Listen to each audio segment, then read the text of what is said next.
Yes, we got a special guest here on hand in the studio. Professor Tina Hanlon of Ferrum College. You are English professor, yes? Yes, I am. Ah, okay. So if I say any words wrong, you will let me know, right? No, I don't do that in public. Okay. Okay, good. So what's going on?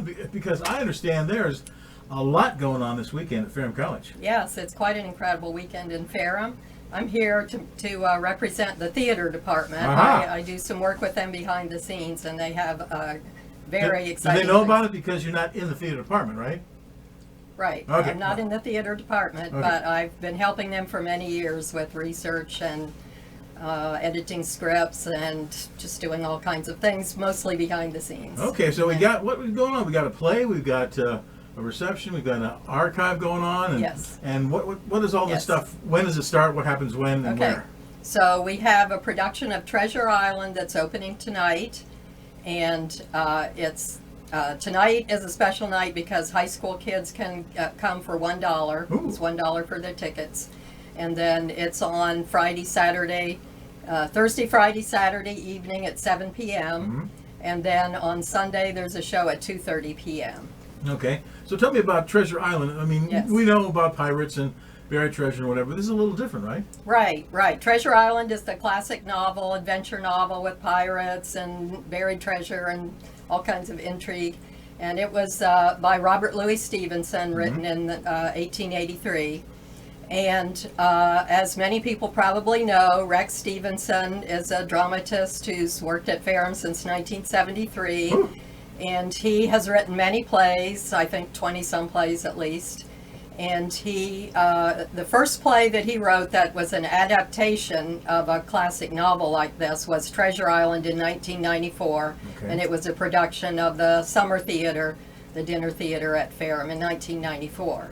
But tonight is really a world premiere because they have changed that play into a musical. So now it's Treasure okay. Island, the musical. With And- dancing swords and things. Yes, exactly. Oh. Yes, it's quite fun. And Emily Blankenship Tucker wrote the music, Mhm. and she's a professor in the English department now, as Rex was for many years. And so she's written music. She's an extremely talented musician and has written music for plays in the past, and she's the music director. So we have a very big cast of community members and students and some staff who are performing this brand new musical. So I think that getting in for $1 tonight for a world premiere is a pretty good bargain. You know, I may go back to school. Probably. I could, stand a little slouchier and probably, Well, you shave. don't have to go back to school, except that people with a Ferrum ID can get in free, but you don't have to go back to school because there are many community members in this cast. So you're welcome to come and audition for plays. And Ooh. there are lots of children. It's very fun. I can pull out my press clippings if you want. I know Yes. I'm not kidding either. Oh, yes. Yeah, Well, okay. yes, we do need some press there, right? Okay, so that's tonight, Friday, Tonight. Saturday. Right, Thursday, Friday, Saturday at 7 p.m., Sunday at 2:30 p.m. If you want to look at tickets online, you can go to ferrum.edu/theater, and that takes you to a college website page, and then you click on the play, and that takes you to the site that sells tickets. But you can also have dinner, right? Right. So there's so the dinner theater format is being revived in Ferrum this semester. That was And- quite popular, I thought, way back when. 'Cause Yes, we it was popular. see a lot of those Popular for several decades. And this semester, we had a revival of that when Rex Stevenson did a Mark Twain play in the middle of March, and lots of people loved coming to that. So that's why for Saturday night, the dinner and play are actually sold out. Okay. So dinner at 5 o'clock if you have a ticket for Saturday. Unless you can offer somebody more money than they paid, they might let you take their seat. That's possible. Yeah, and depending on how special they are Yes, for the theater. yes, okay. But also, meals are always available in the dining hall at Ferrum as well. So where exactly is the dining hall in relation to Right. the theater Right. part? The theater is in between the dining hall and the library, so Okay. right in the middle of the campus. So Franklin Hall is the building that has the dining hall upstairs. And the big dining room is called the Blue Ridge Mountain Room, beautiful room where if people have tickets for Saturday, there's dinner at 5 o'clock. But also they added a dinner on Sunday. Ooh, So okay. people can have dinner served by the cast on Sunday at noon. Mm-hmm. And it's a dinner with a special menu connected to the time in which the novel was written. Oh, because, maybe sea creatures and squids and octopi and you know, things? Huh? I've had a glance at the menu, Yeah? but that's one thing I did not study for this interview. Oh, okay. But it's one of the traditions of the summer theater at Ferrum that they would try to have menu items that connected with the play. You don't have to keyhole your own squid, do you? No, Okay, no, good. yeah, I'm not just not sure what's on the menu, but it will be something connected with the play. And I don't know if there's any cheese, but one of my favorite parts of this novel is that, you know, they find this guy who's been kind of stranded on an island out in the wilds, Mm-hmm. and he's just a funny character. And he says, you know, I think he says he's been there for 3 years, but he says he misses cheese. The main thing he misses is cheese because he's been away from European civilization for several years. So he has in this version he has a whole song about missing Now, cheese. now I'm missing cheese. I got to check my lunch. Okay, so now this is not the only thing that's going on this weekend because there is some work I understand that you've been heavily involved in getting things of historical nature. Right. So on Saturday, we have a special reception that's open to anyone for free, and it's for the purpose of unveiling what we're calling an archive gallery that will be revealed on Saturday. And anybody who was ever a fan of or involved in the Jacktail Players or the Blue Ridge Dinner Theater or some of the student plays at Ferrum College really should come at 2:30 on Saturday. Because what will they see? They will see everything? Well, to begin with, the faculty and students and some staff have been working since at least Thanksgiving and probably before, working extremely hard renovating that entire downstairs of the theater and cleaning it up, painting and so on. But then it's by Saturday going to have a number of murals and display cases with many photos, news clippings, programs, flyers, all kinds of memorabilia from this 50 years of theater history. Any leftover old actors kind of played on display there, maybe?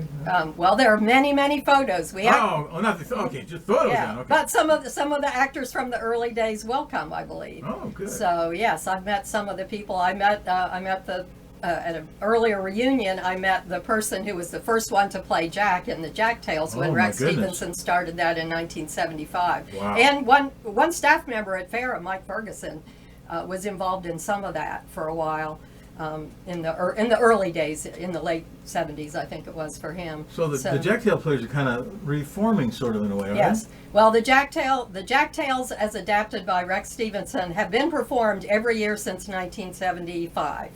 It's the end of 75. They had the first show at Callaway School. So, you know, it could be the longest continuously running children's show in the nation. But now there's more involvement. But yes, so Rex retired in 2012, so it hasn't been part of the college curriculum with college students in it since 2012 until this year. So this year we do have a few college students who've been joining in, and they've been doing more shows, and Rex has been performing this spring. So it really is a revival of the kind of full-blown Jacktail shows. They performed at the fair here in Rocky Mount last fall. And so that's very exciting too. And then some young community members have been performing. Oh, so you as don't well. have to be a college person. No, volunteers are welcome. You know, anybody who's talented Who's and got the guts to get up on stage yes, and exactly. do that stuff. People who are not like me, who have the Uh-huh. guts to get up on stage and have some acting, singing, playing instrument. But as you witnessed a couple weeks ago, Elizabeth McCann and Ariana McCann were asked to be in a Jacktail show that day at Sontag School, and they hadn't even been in a play yet. They are in Treasure Island, and they were at a rehearsal that morning when you came to visit us, and they performed that afternoon in the Jacktails. That's how the oral tradition of the Jacktails work, that the actors teach each other, and they start with a small part, and they've kind of built that tradition over generations. In your opinion, how does that oral history help a society?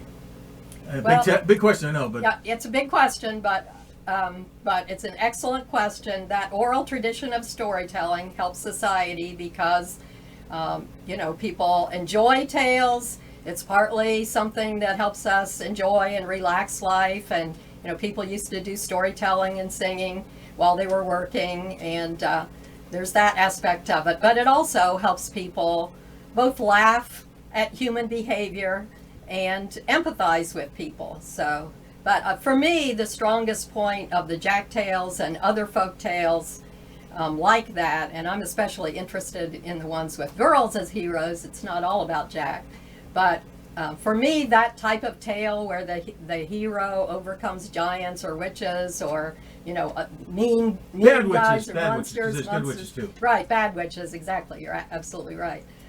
For me, the main message of those plays that I think is very subliminal or subconscious in some ways is that we can overcome the most incredible hardships in life. It's very symbolic and it can be humorous or it can be scary in the folk tales, but I think that's what they mean, that they help us be resilient, be clever in dealing with problems.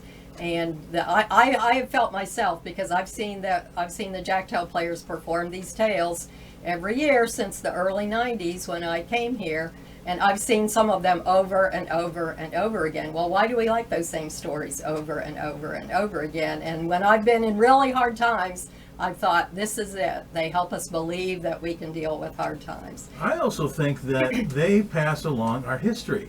Maybe not in a pound on the head way, but once you put those ideas in kids' heads, some of this is what happened, maybe, or our Yes. interpretation of what happened, and we tend to remember and believe and pass it along to others. Exactly, yes. And there are historians who use folk tales for research, because some of the folk tales, even though they don't seem realistic on the surface, they reveal some things about ordinary, everyday peasant life in ways that the scholarly research of the past doesn't really reveal. And also, one of my students some years ago, Michelle Vincent, who's now Michelle Pruitt, and she's a middle school teacher, I've used a quote from her many times, because she wrote something like that the folk tales show us more of our own history, compared to something like the Disney adaptations.